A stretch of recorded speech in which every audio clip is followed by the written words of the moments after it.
Assalamualaikum warahmatullahi wabarakatuh. Pada kesempatan ini, saya akan memaparkan rencana pelaksanaan pembelajaran untuk memenuhi ujian tengah semester mata kuliah Micro Teaching. Berikut saya akan memaparkan LPP dari mata pelajaran Al-Quran Hadis.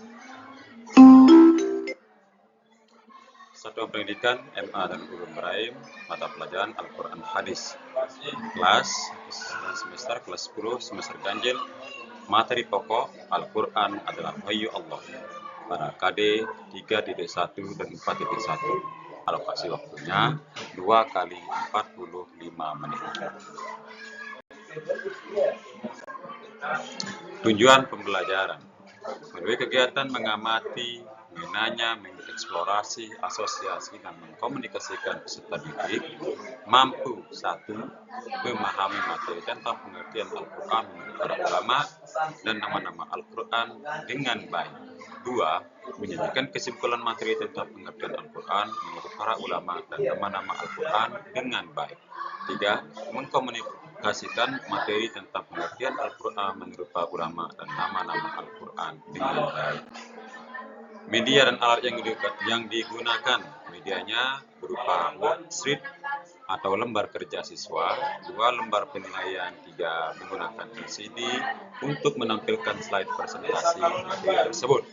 Alat yang digunakan, mushaf Al-Quran, spidol, papan tulis, laptop, infocus, penggaris, dan tentunya internet untuk kita sampaikan.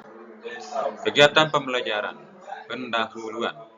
1. Peserta didik memberi salam, membimbing siswa berdoa. 2. Guru mengecek kehadiran peserta didik dan memberi motivasi atau yel atau ice breaking. 3.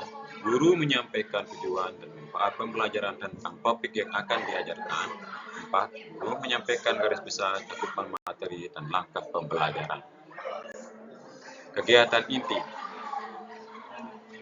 Kegiatan inti meliputi kegiatan literasi, di mana peserta didik diberikan motivasi dan panduan untuk melihat, mengamati, membaca, dan menuliskannya kembali. Mereka diberi tayangan dan bahan bacaan terkait materi pengertian Al-Quran menurut para ulama dan nama-nama Al-Quran.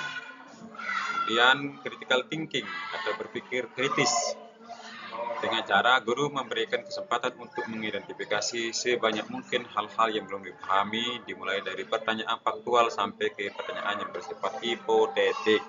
Pertanyaan ini harus tetap berkaitan dengan materi pengertian Al-Quran menurut para ulama dan nama-nama Al-Quran. Kegiatan inti selanjutnya yaitu collaboration atau kerjasama, di mana peserta didik dibentuk dalam beberapa kelompok untuk mendiskusikan, mengumpulkan informasi, mempresentasikan ulang, dan saling bertukar informasi mengenai pengertian Al-Quran menurut para ulama dan nama-nama Al-Quran. Kemudian communication, berkomunikasi. Guru memberikan kesempatan kepada peserta didik untuk mempresentasikan hasil kerja kelompok atau individu secara klasikal, mengungkapkan pendapat atas presentasi yang dilakukan, kemudian ditanggapi kembali oleh kelompok atau individu yang mempresentasikan. Kegiatan inti selanjutnya yaitu kreativitas, di mana guru dan peserta didik membuat kesimpulan tentang hal-hal yang telah dipelajari terkait dengan pengertian Al-Quran menurut para ulama dan nama-nama Al-Quran. Peserta didik kemudian diberi kesempatan untuk menayangkan kembali hal-hal yang belum dipahami. Bagian C yaitu penilaian hasil pembelajaran. Penilaian hasil pembelajaran dapat dilakukan dengan 3 cara, yaitu penilaian sikap, penilaian pengetahuan, dan penilaian keterampilan. Di mana penilaian sikap dapat dilakukan dengan mengamati lembar pengamatan. Kalau pengetahuan, lembar kerja peserta didik. Sementara penilaian keterampilan dilakukan dengan kinerja dan observasi diskusi.